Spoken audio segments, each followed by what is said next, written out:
சந்தோஷ் அவர்களையும் வந்து இந்த Q&A ஜாயின் பண்ணுறதுக்கு மேலே அடிக்கிறோம்.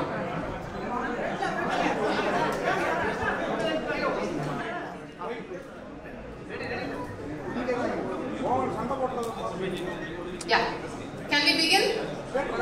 உங்க எல்லா படத்துலயும் வந்து ஒரு லீட் ஆர்டிஸ்ட் ஒருத்தர் இருப்பாரு. சித்தார்த் ஆர்யா,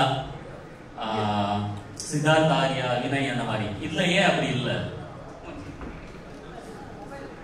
ஆக்சுவலா இந்த படம் நான் ஆரம்பிக்கும் போது எனக்கு இதுல நடிக்கிற ஐடியா இல்லை. ஒரிஜினலா அதனால என்ன பண்ண ஸ்கிரிப்ட் பண்ணும் போதே வந்து மேல் கேரக்டர் ஒன்னே ஒன்றுதான் இருந்துச்சு. அப்படிதான் ஆரம்பிச்சேன்.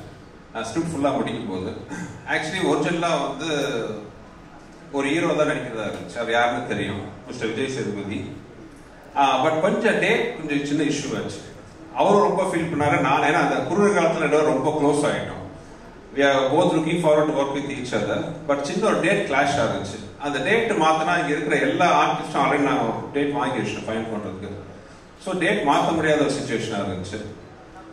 அதனால டக்குன்னு ஆரம்பிக்கும் போது என்னால் வேற ஹீரோ தேட முடியாத சுச்சுவேஷன். அதனால நானே பண்ணிட்டேன். இன்னொன்று ப்ரொடியூசர் ஏசி சண்முகம் சார் வந்து அதில் கொஞ்சம் பர்ஃபெக்ட், ரொம்ப பர்டிகுலராக இருந்தார். ஏன்னா அரண்மனைங்கிறது பார்த்தீங்கன்னா ஒவ்வொரு ஃப்ரான்ச்சைஸ்லையும் இப்போ இங்கே மட்டும் இல்லை மற்ற லாங்குவேஜ்லையும் போகும்போது அங்கே எல்லாத்துலேயும் ஒரு காமன் ஃபேஸாக நான் இருந்தேன். ஸோ இந்த படத்தில் அந்த பப்ளிசிட்டியில் நான் இல்லைன்னா அது தப்பாக இருக்கும்ட்டு எல்லாருமே ஃபீல் பண்ணாங்க. Right from my other language buyers இருந்து தயாரிப்பாளர் AC Shanmugam sir, ACS Arunkumar sir எல்லாருமே ஃபீல் பண்ணாங்க. ஸோ அதனாலையும் ஒரு காரணம். ஸோ அதனால தான் இன்னொரு மேல் கேரக்டர் இல்லை. பட் எனிவே வந்து இது ஒரு ஃபீமேல் சென்ட்ரிக் மூவி தான் Aranmanai. So more then Raashi Khanna and Tamannaah வந்து அதை மோர் தென் அதை வந்து கரெக்டாக இது பண்ணிட்டாங்க. சுந்தர் சார், ட்ரெய்லர் நல்லா இருக்கு, ரொம்ப கிராண்டியரா இருக்கு, வாழ்த்துக்கள். மற்ற 3 பாட்டோட இதுல என்ன சார் ஸ்பெஷல்? சிஜி தவிர சார் மற்ற படம் எல்லாத்துலையும் பார்த்தீங்கன்னா அந்த எனிமிட்டி, நான் அப்படியே ஸ்பீச்ல சொன்ன மாதிரி பார்த்தீங்கன்னா ஒரு எனிமிட்டி பேஸ் பண்ணி தான் இருந்துச்சு. இப்போ ஃபர்ஸ்ட் படத்தில் பார்த்தீங்கன்னா அன்சிகா கேரக்டர் பார்த்தீங்கன்னா அவங்க காதல் நிறைவேறதுக்கு முன்னாடியே கொண்டுருவாங்க. ஸோ அதனால வர்ற ஒரு இது. செகண்ட் பார்ட்டில் அதே மாதிரி பார்த்தீங்கன்னா அன்சிகா வந்து அவங்க குடும்பத்துக்கு அகைன்ஸ்டாகவே ரிவெஞ்ச் எடுப்பாங்க. தேர்ட் பார்ட்டில் ஆண்ட்ரியா வந்து அவங்க குழந்தைக்கு வாழ முடியாமல் செத்துருவாங்க. அந்த வெஞ்சன்ஸ்க்கு வந்து ரிவெஞ்ச் எடுப்பாங்க. மாதிரி ஒரு பர்சனல் வெஞ்சன்ஸ் தான் அந்த 3 பார்ட் இருந்துச்சு. பட் இந்த பார்ட் அப்படி இருக்காது. நான் ஸ்பீச்சில் சொன்ன மாதிரி ஒரு வேற ஒரு பேக்ராப்ல இந்த கதையை சொல்லியிருக்கோம். அது ரொம்ப ஒரு இன்ட்ரெஸ்டிங்கான விஷயமா இருக்கும். ஒரு அந்த மாதிரி ஒரு கெட்ட சக்திக்கும் ஒரு தாய்க்கும் நடக்கிற ஒரு போராட்டம் மாதிரி இந்த படத்தோட பேசுவோம். ஸோ அந்த விஷயத்துல வந்து டோட்டலாவே நீங்க அரண்மனை 1, 2, 3 பார்ட்டுக்கும் 4க்கும் பெரிய கான்ட்ராஸ்ட் இருக்குன்னு நான் நம்புறேன். அதாவது நாங்க நம்பி எடுத்திருக்கோம், ஆடியன்ஸ் பார்த்து சொல்லணும் அவங்களுக்கு பிடிச்சிருக்காங்க அந்த நம்பிக்கை எடுத்துருக்கோம். ஃபுல்லாவே ஒரு வித்தியாசமா அரண்மனை நீங்க பார்க்கலாம் விஷுவலா. இன்னைக்கு எல்லாருமே நாங்க கிரீன்ல உட்காந்துருக்கோம். அது காரணமே பாத்தீங்கன்னா இந்த படம் ஃபுல்லாவே வந்து ஒரு கிரீனரியா, அதாவது ஒரு காட்டுக்குள்ள இருக்கிற ஒரு ஊரு, காட்டுக்குள்ள இருக்கிற ஒரு அரண்மனை, காட்டுக்குள்ள இருக்கிற ஒரு போலீஸ் ஸ்டேஷன், காட்டுக்குள்ள இருக்கிற ஒரு கோயில், ஃபுல்லாவே அந்த கிரீன் பேக்ராப்ல இருக்கும். ஸோ அதனாலதான் அந்த ஒரு சிம்பாலிக்கா தான் எல்லாம் கிரீன்ல இருக்கும். ஸோ இட் வில் பி விஷுவலாவும் ரொம்ப பிரமாண்டமா இருக்கும். ஸ்கிரிப்ட் சைட்லயும் பாத்தீங்கன்னா ஒரு சேஞ்ச் இருக்கும். சுந்தர் சி சார், பெரும்பாலும் வந்து தமிழ் சினிமாவில் பார்த்தீங்கன்னா வந்து இந்த சீக்வல் இல்லைன்னா ஃப்ரான்ச்சைஸ்ல வந்து சக்சஸ்ஃபுல்லா இருந்தது இல்லை. 1, 2, 3 வந்திருந்தாலும் அந்த பட் உங்களுக்கு வந்து 4th சீக்வல் வரைக்கும் அந்த ஃப்ரான்ச்சைஸில வந்திருக்கீங்க. பட் எல்லாமே இது வரைக்கும் போன 3மே சக்சஸ்ஃபுல்லா இருந்துச்சு. This is the 4th one. உங்களுக்கு அந்த தைரியம் எப்படி இருந்துச்சு? What made you to to this sir? எப்படி எந்த சார் அது ப்ரீவியஸ் படம் தான் அந்த தைரியத்தை கொடுக்குது. அதை நான் அப்படியே சொன்ன மாதிரி ஃபர்ஸ்ட் பார்ட் 1 தான் வந்து செகண்ட் இருக்கிற தைரியத்தை கொடுத்துச்சு. அதே மாதிரி தான் அடுத்தடுத்த பார்ட்டும். ஈவன் பார்ட் 3 கூட பாத்தீங்கன்னா ஒரு டெலிகாஸ்ட் ஆகும் போது கூட வந்து எல்லா அதாவது சோ கால் ஹிட் மூவிஸா கூட வந்துச்சு. அந்த படங்கள்லாம் சேர்த்து வாங்கின டிஆர்பியை விட அரண்மனை 3 வந்து அதிக நம்பர் வாங்கி கொடுத்துச்சு. ஸோ அந்த அளவுக்கு ஒரு சக்சஸ்ஃபுல் பிரான்ச்சைஸா இருந்துச்சு.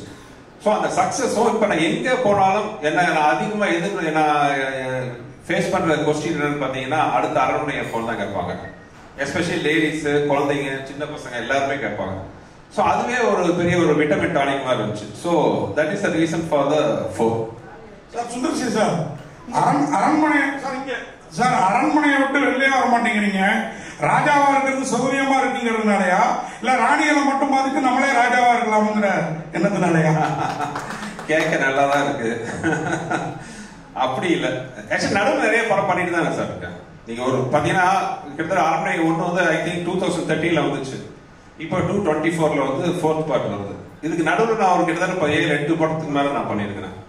கலகலப்பு பண்ணேன், தீய வேலை செய்வோம், நிறைய படங்கள் நான் பண்ணியிருக்கேன். பட் நீங்க கேட்கறது அது ஒரு வகையில் அரண்மனை வந்து ரொம்ப ஒரு வசதியான பிரான்சைஸ். உண்மையை சொல்ல போனா எனக்கு வந்து நான் யார் வாசலையும் போய் எந்த படத்துக்காக யார்ட்டையும் போய் நின்னதே கிடையாது. நான் என்ன நம்பி படம் எடுக்கிறேன், எனக்கு பிடிச்சவங்களோட சேர்ந்து ஒர்க் பண்றேன். அப்படி இருக்கும்போது வந்து அரண்மனை வந்து எனக்கு ரொம்ப ஒரு கம்ஃபர்ட் ஜோனா இருக்கு. நீங்க சொன்ன மாதிரி அடிஷனல் அட்வான்டேஜஸ் ராணிகள் இருக்காங்க சார். அதே மாதிரி சார் சுந்தர் சார், அதே மாதிரி ஒரு பெரிய பெரிய நடிகைகள் ஒரு 2-3 ரவுண்ட் வந்துட்டு கொஞ்சம் அவங்க பிரேக் எடுத்துக்கலாம், கொஞ்சம் ரெஸ்ட் எடுத்துக்கலாம்னு நினைக்கிறப்ப உங்க படத்துல வந்து திருப்பி அவங்க அடுத்த ரவுண்ட ஸ்டார்ட் பண்ற மாதிரி ஒரு சூழல் வருது. இது வந்து நீங்க வந்து நடிகைகளுக்குலாம் ஒரு வேடந்தாங்கல் மாதிரி இருக்கிறதா எனக்கு தோணுது. ஒருவேளை மேடமும் ஆர்டிஸ்ட் அப்படிங்கறதுனால அவங்களுக்கு அந்த மாதிரி அவங்கள சார்ந்தவங்களுக்கு நம்ம சப்போர்ட்டா இருக்கணும் அப்படிங்கிறதுக்காகவே இந்த மாதிரி படங்கள், ஏன்னா நல்லா ஓடவும் செய்யுது அந்த படங்கள், அப்படி ஒரு ஃபீல் உங்களுக்குள்ள இருக்கும். இல்ல அப்படி எது இது வரைக்கும் நான் நினைச்சது இல்ல. அப்படி ஏதாச்சும் என் படத்தால வந்து ஒரு ஐட் மணி வந்துச்சுன்னா வந்து ஆண்டவனுக்கு நன்றி தான். Sundar sir, money right. Yes sir, that's congratulations. Trailer looks very impressive. சரி, நீங்க உங்க கோர்ஸ் ஆஃப் ஸ்பீச் வந்து நீங்க என்ன சொன்னீங்கன்னா, you said இந்த படத்துல பாக் அப்படிங்கிற ஒரு கான்செப்டை பத்தி we've dealt அப்படின்னு, and it's part of Assamese folklore. அப்போ இந்த படத்தினுடைய கதை வந்து செட் இன் அசாம்ல, where did you shoot? Was this natural location இல்லடி செட்டா? and உங்களுடைய CG is also impressive. Tell us about how much time you spent and the firms that were involved. India the கொடுத்தீங்களா இல்லடி was it done abroad? Yes sir, எனக்கு thanks for the question. இந்த விஷயம் நான் வந்து என் ஸ்பீச்ல விட்டுட்டேன். So நீங்க கேட்டதுக்கு ரொம்ப தேங்க்ஸ். பாயிண்ட் நம்பர் 1 வந்து நீங்க சொன்ன மாதிரி this folklore was based in Assam, but the story is not based in Assam. So அது ஒரு கதையில் வச்சுட்டு ஒரு இன்ட்ரெஸ்டிங்கான ஒரு நாட்டாக இருக்கும் அந்த விஷயம். ஸோ நீங்கள் கேட்ட கேள்வி படத்தில் ஒரு கரெக்டான பதில் இருக்கு ஒன்று. செகண்ட் வந்து எனக்கு சில விஷயங்கள்லாம் ரொம்ப ஒரு பிடிவாதமாக இருப்பேன். அதாவது ஒரு விஷயம் என்னன்னா, மக்கள் எம்ஜிஆர் சாங்கில் கேட்குற மாதிரி என்ன வளம் இல்லை இந்த திருநாட்டில், ஏன் கையை ஏந்த வேண்டும் வெளிநாட்டில்ங்கிற மாதிரி நம்ம ஊரில் இல்லாத டேலண்ட் எங்கேயுமே கிடையாது. நீங்கள் பார்த்தீங்கன்னா நிறைய ஃபாரின் ஹாலிவுட் மூவிஸ் எல்லாம் கூட பார்த்தீங்கன்னா இங்கே தான் சிஜி ஒர்க் கொடுத்து பண்ணுறாங்க. ஆனால் கம்பெனிஸ் பேர்லாம் அவங்க மேலே தான் வருது. இந்த படம் முழுக்க எனக்கு என்னன்னா ஒரு விஷயம் ரொம்ப உறுதியாக இருந்தேன். இந்த படத்தில் பண்ணுற சிஜி ஃபுல்லாகவே நம்ம ஊரில் தான், நம்ம ஊர் டெக்னீஷியன் வச்சு பண்ணதில் ரொம்ப குறியாக இருந்தேன். படம் பார்த்து நிறைய பேர் என்ன கேட்டாங்க, நீங்கள் கேட்ட மாதிரி நீங்கள் பார்க்காம கேட்டீங்க, நான் பார்த்தவங்க கூட சில பேர் கேட்டாங்க எந்த கண்ட்ரியில் பண்ணீங்க, எந்த கம்பெனியில் பண்ணீங்க. இது முழுக்க நான் சென்னையில் தான் நம்ம ஊர் டெக்னீஷியன் வச்சு பண்ணேன். அவ்வளோ பிரமாதமாக இருக்கும். இந்த கிளைமாக்ஸ் சில போர்ஷன்ஸ்லாம் பார்த்தீங்கன்னா வந்து நீங்கள் வந்து இந்த படத்தோட முக்கியமான சக்ஸஸ்ஃபுல்லான விஷயம் நாங்கள் சிஜியில் பார்த்த விஷயம் என்னன்னா, நிறைய இடத்துல உங்களுக்கு எது சிஜி எது ரியல்னு ஃபீல் பண்ண முடியாத அளவுக்கு ஒர்க் இருக்கும். ஸோ அது இப்போ ஒன்றும் இல்லை. இப்போ தமனா ராஷிகன் அந்த சாங் பார்த்தீங்க, அந்த சாங்ல கிட்டத்தட்ட பேக்ரவுண்ட்ல ஒரு 70% வந்து சிஜி தான். ஸோ அதுதான் இதில் படத்தில் பெரிய ப்ளஸ் பாயிண்ட். மறுபடியும் அதே தான் நான் சொல்கிறேன், என்ன வளம் இல்லை இந்த திருநாட்டில் மாதிரி நம்ம ஊரில் இருக்கிற மாதிரி டேலண்ட் எங்கேயுமே கிடையாது. ஸோ நம்ம ஊர் டேலண்ட்டை வச்சு வந்து we can give such a wonderful result. Sundar sir, Yogi Babu sir இன்னைக்கு பாலிவுட்லேருந்து ஹாலிவுட் வரைக்கும் பிஸியான ஆர்டிஸ்ட். அவரை வச்சு எப்படி ஷூட் பண்ணீங்க? எத்தனை நாள் கால் ஷீட்டு? அவர் எப்படி பர்ஃபார்மன்ஸ் படத்தில் அவரோடது? யோகி பரிதாபமா என்கிட்ட மாட்டிட்டு இருக்காரு. யோகியை பொறுத்தவரை என்ன, யோகிட்ட நான் டேட் கேட்க மாட்டேன், சொல்லுவேன். யோகி அடுத்த மாதம் 12ஆம் தேதியிலேருந்து 18ஆம் தேதி வரைக்கும் வந்துருங்க யோகி அப்படின்னா, அவர் ஏதோ போன ஜென்மத்தில் என்ன கடன் போட்டாரா என்னன்னு தெரியல. எந்த ஷூட்டிங்காக இருந்தாலும் கஷ்டப்பட்டு அட்ஜஸ்ட் பண்ணிட்டு வந்துடுவாரு. இப்போ கூட வந்து அடுத்த ஒரு படம் பண்ண போறோம். இப்போ நான் இங்கே தான் பேசிட்டு இருந்தேன், யோகி எத்தனாம் தேதி ஆரம்பிக்கிறோம் அப்படின்ட்டு. ஐயோ முடியாது, கஷ்டம், அந்த ஷூட்டிங்லாம் பதிலே இருக்கு, அந்த வார்த்தையே இல்லை. சரி சார், எதுனிங்க சார், வரணும் சார், வந்துடுறேன் சார், இவ்வளோதான். ஸோ அது ஏதோ பூர்வ ஜென்மம் வந்த மாதிரி ஆகி போச்சு ரெண்டு பேருக்கும். அந்த ஹேர் ஸ்டைல மாத்தணும்னு எப்படி சார் ஐடியா வருது? ஏன்னா அவருக்கு ப்ளஸ் ஹேர் ஸ்டைல், ஆனால் எங்களுக்கே இப்போ கொஞ்சம் அது அலுப்பு தட்ட ஆரம்பிச்சிச்சு. இதில் கொஞ்சம் ஸ்டைலாக மாற்றிருக்கீங்க, அது எப்படி? யோகி பாபு சார் நீங்களும் சொல்லலாம் பதில். இதை நீங்கள் கேட்ட கேள்வி திரும்ப கேளுங்க. அதாவது உங்க ஹேர் ஸ்டைல் தான் உங்களுக்கு ப்ளஸ். கேப் கேட்டுங்க, கேப் கேட்டுங்க, அதான் மேட்ரு, அதான் பதில், அவ்வளோதான். சார் இல்லை சார், நீங்கள் அரண்மனை இங்கே ஸ்டேட் அரண்மனை 4 எப்பவுமே வந்து அரண்மனைனாலே 2 ஹீரோயின் கூட வந்து கண்டிப்பாக வந்து குஷ்ணு மேடம் இருப்பாங்க. ஏன் கம்பல்சரி அவங்க வராங்களா, இல்லை வந்து நீங்கள் எடுத்துக்கிறீங்களா, இல்லை வந்து தான் ஆகணுன்றாங்களா, சண்டை போடுறாங்க? அது ஒரு அரண்மனை அதான் இருக்கிற முன்னாடி இருக்கிற பெரிய சவால் என்னன்னா, நான் ஏற்கனவே சொன்னதுதான். நான் முதல் தடவை வந்து ரஜினி சார் படம் பண்றதுக்கு முன்னாடி அப்போ வந்து நான் நினைச்சுங்க மனசுல இருக்கிறதுலே ஈஸி வந்து ரஜினி சார் வச்சு படம் பண்றது தான். என்ன ஒரு 4 ஃபைட் வேணும், கமர்ஷியல் விஷயம்லாம் வேணும், படம் பண்ணிடலாம் அப்படின்னு யோசிச்சுட்டு இருக்கேன். பட் ரஜினி சார் படம் கமிட் பண்ணி நான் பண்ணும்போது தான் தெரிஞ்சது அது எவ்வளோ கஷ்டம்னு. ஏன்னா ரஜினி சார் வச்சுட்டு அவர் ஃபார்முலா தாண்டி வெளியில வர முடியாது. ஆனா அதே மாதிரி பண்ணாம இன்னும் கொஞ்சம் பெருசா பிரம்மாண்டமா அவர் பண்ண மாதிரி பண்ணணும், ஆனா வேற மாதிரி பண்ணணும். இது வந்து ஒரு பெரிய சவால், ரொம்ப கஷ்டப்பட்டோம். அதே தான் அரண்மனை சீரீஸும். அரண்மனை சீரீஸ்ல பாத்தீங்கன்னா மக்கள் எதிர்பார்க்குற விஷயம் எல்லாம் நிறைய இருக்கு, அதெல்லாம் இருக்கணும். ஆனா எதிர்பார்க்கறதுக்கு மேல இருக்கணும், ஒரு மாதிரி இருக்கணும், ஆனா ஒரே மாதிரி இருக்கக்கூடாது. அந்த ஒரு மாதிரி இருக்கிற விஷயத்துல முக்கியமான விஷயம் என் ஒய்ஃபும் கூட ஒரு சென்டிமெண்டா வந்து இன்னொன்னு அவங்க என்னோட படத்துல கெஸ்ட் ரோல் நடிச்ச படம், என் படம் ஹீரோ நடிச்ச படம் ஆகட்டும், கெஸ்ட் ரோல் நடிச்ச படம் எல்லாமே வந்து நல்லா வெற்றி பெற்றிருக்கு. ஸோ அதுவும் ஒரு வீட்டில் சொல்லி பயமுறுத்துவாங்க. ஸோ இதெல்லாம் ஒரு முக்கியமான காரணம். Miss Tamanna? Tamanna, what made you choose this role, Tamanna? Yeah. What made you choose this role, this script? I mean, definitely one was Sundarsi sir directing this film, because we've done action together before, and in the Kadai Kekumbodu, I just felt it was completely different. And Sundarsi sir sonna madri நாங்க படம் எடுக்கும்போது ஒரு comfort, ஒரு understanding, ஒரு நம்பிக்கை ரொம்ப ரொம்ப முக்கியம். அண்ட் சார் கூட actually I think he's one person நான் ரொம்ப கான்ஃபிடென்ட்டாக சொல்ல முடியும் that even if I don't here the script I know that sir ஒரு நல்லா படம் எடுப்பாங்க, அதில் ஒரு நல்ல மெசேஜ் இருக்கும், ஆனால் ஒரு என்டர்டெய்னிங் ஃபார்மேட்டில் இருக்கும். And I think that has been my core reason for being in the movies. நீங்க எந்த விஷயம் சொன்னாலும் அது என்டர்டெய்னிங் இல்லைன்னா அது ஆடியன்ஸ்க்கு கரெக்டாக சேர முடியாது. So I think he's somebody who understands if you want to actually tell a good story, how to make it entertaining, but also say something with it. So definitely it was Sundarsi sir. I mean, it was very easy to make a choice. Miss Tamanna, you're right here at the back. Hello. Hello. Ma'am, apparently when the director spoke, he said that, you know, you were, when you had to go through a difficult schedule because this was a very challenging role, and that you had to do a lot of stunts in this film. So did you actually undergo any particular training? How did you handle the challenge? I think there is a lot of physicality in the film, but it's not what usually comes under the understanding of stunts. It's more the challenge here was more emotional for sure. Sir Kurta character na புரிஞ்சுக்கிறதுக்கு எனக்கு time படுச்சு, and I think that was very important that I should understand the character properly before I play it, and I just gave it my best and gave it a piece of my heart. So but I'm very thankful to Sundarsi sir for giving me this opportunity, because I'm sure this is definitely going to be my best. Yogi Babu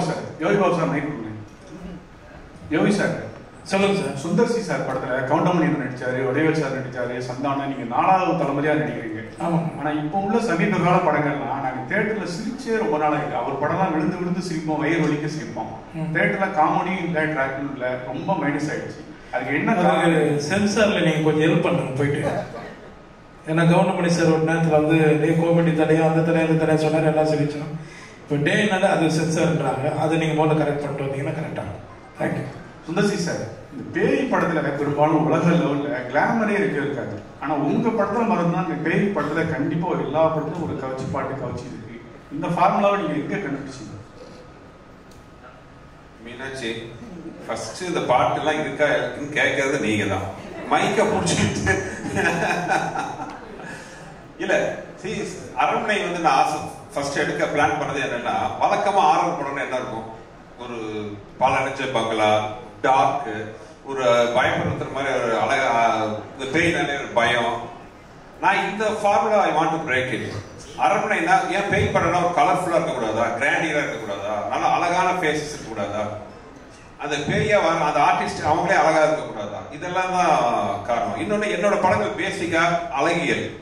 அது படத்தில் இருக்கிற ஹீரோவாகட்டும், heroine ஆகட்டும், character ஆகட்டும், humour artist ஆகட்டும், யாரா இருந்தாலும் அவங்க எல்லாருமே அழகா இருக்கணும் தான் ஆசைப்படுவேன். யாரையுமே அது ஒரு கோமாளித்தனமா ட்ரெஸ் பண்றதோ அசிங்கப்படுத்துறதோ எனக்கு பிடிக்காது. என்னோட படம் வந்து சார்ட் ஆஃப் ஒரு அழகான ப்ராஜெக்டா இருக்கணும்னு ஆசைப்படுறேன். அப்படி இருக்கும்போது ஆட்டோமேட்டிக்கா அந்த சாங் வர்றது it's natural thing. Yogi Babu sir மாதிரியே இப்போ பாதியும் விடவே மாட்டேங்கிறீங்களே, அவர் போக மாட்டேங்கிறாரா இல்ல நீங்க விட மாட்டேங்கிறீங்களா சுந்தர்சி சார்?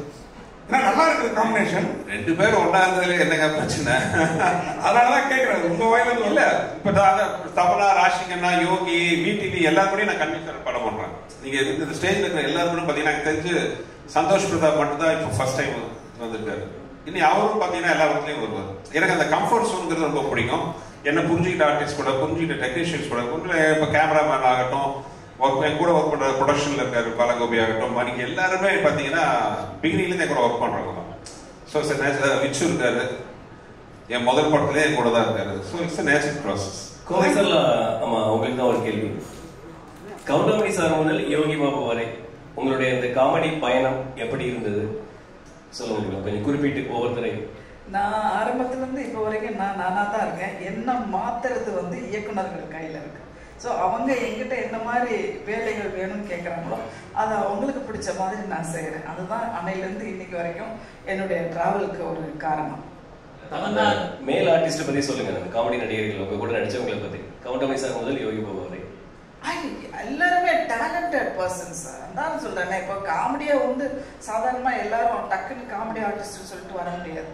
அவங்களுக்கு தனி திறமைகள் இருந்தால் மட்டுமே தான் அவங்க வந்து மக்களுக்கு நடுவில் அவங்களுக்கு பிடிச்ச நடிகர்களாக வாழ முடியும்.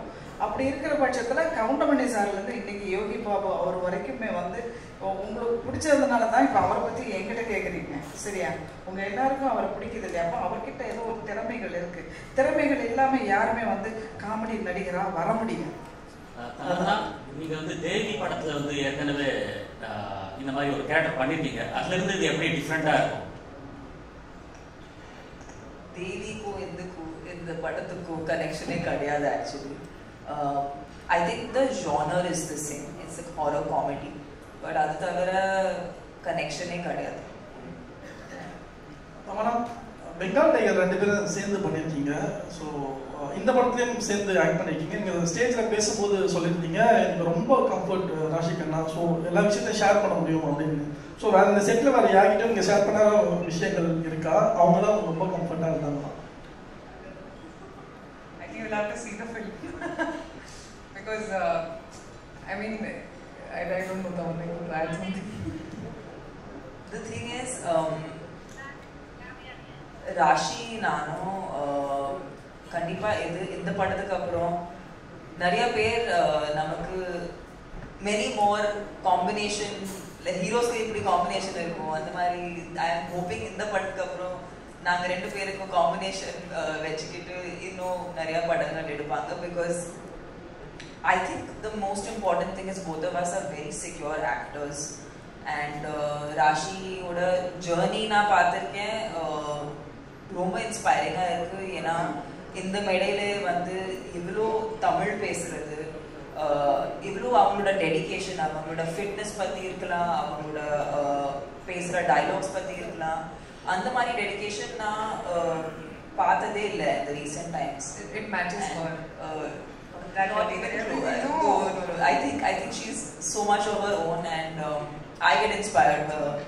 And when we did a film together, appo genuine or a bond form aichi. And of course, you know, we're not like chuddy buddies, we don't talk every day, but whenever we meet, ஒரு ரொம்ப fondness, ஒரு comfort, ஒரு layer எல்லாமே பேச முடியும், அந்த மாதிரி ஒரு person she is. So we don't have any interesting anecdotes from the film, but actually share a very strong bond with Rashi.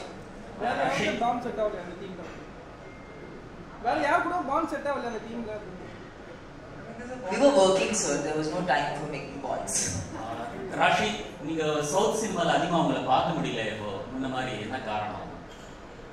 Actually, I've never planned where I want to work. I think content, wherever I get to do content or wherever I feel satisfied as an actor, I go there. And I go, I think I'm working in Telugu also. Aranmane is also coming. I have more films in Tamil also. So I'm trying to balance all the industries. There's no reason as such that, you know, why are you not working here? When I was working here, people would ask me, when are you going to Bollywood, when are you doing Hindi? Now when I'm doing Hindi, they're asking me, why are you not doing South? So I don't know where to go. But I just feel like all the industries have been very warm and welcoming. I love working in any industry, and I think that's why we are so rich as a culture, as a tradition. That we have so many industries working, and everybody is passionate about making good films, and I think all of us actors want to just be part of good films. And I'm very happy that, like Tamanna, I also got an opportunity to work in almost all the industries. I think we've covered all industries, and I think that's a huge plus today. You know, so I'm very proud of my journey, and wherever it takes me, even if I get more Tamil films, of course I'd love to do more content here also, in Telugu also, in Hindi also, wherever cinema will decide where it will take me. Sundar C sir அரண்மனை 4 இது மாதிரி அரண்மனை 5 வரும் நாங்கள் எதிர்பார்க்கோம். ஏன்னா CBI diary group அந்த காஞ்சனா மாதிரி பாட்டு தான் 4 பாட்டு வந்திருக்கு. நீங்கள் 5 வந்து எடுப்பீங்க நம்புகிறோம். மீனாட்சி தான் எங்களுக்கு ஒரே ஒரு கேள்வி, அந்த அரண்மனை 5வது இந்த மாதிரி விழா ஃபங்க்ஷனுக்கு தயாரிப்பாளர் இருக்கிற குஷ்பு மேடம் வந்து ஒரு மத்திய அமைச்சராக வருவாங்க. போலீஸ் ப்ரொடக்ஷன் ஒரு பெரிய பாதுகாப்பு, இது அதுக்கான வந்து யோகம் இருக்கா, அதுக்கான வாய்ப்பு இருக்கா? நோ பாலிடிக்ஸ், அது வேற டிபார்ட்மெண்ட். சார் அரண்மனையில் வந்து Sundar C sir hero and director, சரிங்களா? இதுக்கப்புறம் எடுக்கிற படத்துலயும் வந்து அவர் தான் ஹீரோ அண்ட் டைரக்டர் வரணும். ஏன் ஹீரோவுக்கு பஞ்சமா, இல்லை வந்து ஹீரோ வந்து கரெக்டாக வந்து உங்களுக்கு ஒர்க் பண்ணி தர மாட்டாங்களா? இல்லை, நான் அப்பவே சொல்லிட்டேங்க, அரண்மனைங்கிறது ஃபீமேல் சென்ட்ரிக். அது வந்து அதை நீங்கள் ஃபிக்ஸ் பண்ணிக்கோங்க. அது ஹீரோவும் கூட வருவாங்க நிறைய. அதனால நான் ஸ்கிரிப்ட் பண்ணும்போதே அந்த மாதிரி தான் வருது. கதை தான் தீர்மானிக்குது எல்லாமே. நாளைக்கே வந்து இந்த படம் வந்து ஓகே, ஒரு திடீர்னு ஒரு மெயின் சென்ட்ரிக்காக ஒரு ஸ்கிரிப்ட் அமைஞ்சதுன்னா கண்டிப்பாக வந்து பெரிய ஹீரோ இருப்பாங்க. அவ்வளோதான். Script designs every. சார் எத்தனை லாங்குவேஜில் ரிலீஸ் ஆகுது? எல்லா லாங்குவேஜும் ஒரே டைத்தில் எல்லா லாங்குவேஜிலும் ஒரே நேரத்தில் ரிலீஸ் ஆகுது. இது மொத்தம் வந்து 5 லாங்குவேஜ் ரிலீஸ் ஆகுது. தமிழ், தெலுங்கு, மலையாளம், கன்னடம் அண்ட் ஹிந்தி. 5 லாங்குவேஜ்லையும் ஒரே நேரத்தில் ரிலீஸ் ஆகுது.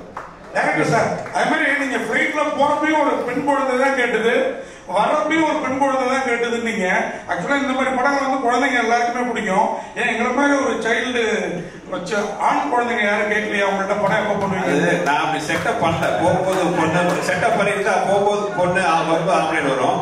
இது ஒரிஜினலா நடந்தது, அதனால 2 பொண்ணா. சார் வீட்டுக்கு மட்டும் ஒரே கொஸ்டின், வீட்டுக்கு சார் மட்டும். சார் உங்க குரலா கேட்கணும், ஏதாவது பேசுங்க சார். சார் மீஸ் எடுத்ததை பத்தி பேசுங்க சார். அல்லா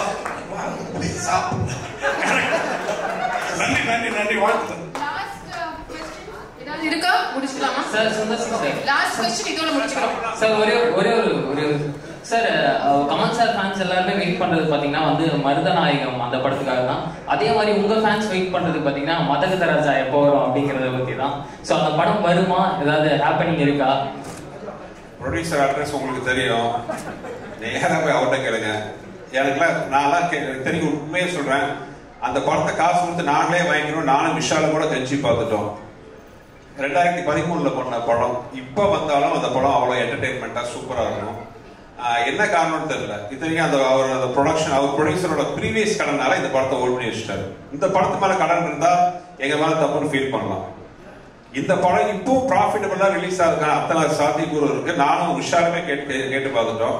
அவரோட பழைய கடனை அடைக்கிற சில காரணங்களால இந்த படத்தை ஓட் பண்ணி வச்சுட்டாரு. அதனால தயவு செஞ்சு ஏன் சார்பா டீனர்ல தான் ஒரு ஆபீஸுக்கு போய் கேளுங்க. தெரியலன்னா நான் அட்ரஸ் கொடுக்குறேன். Thank you so much.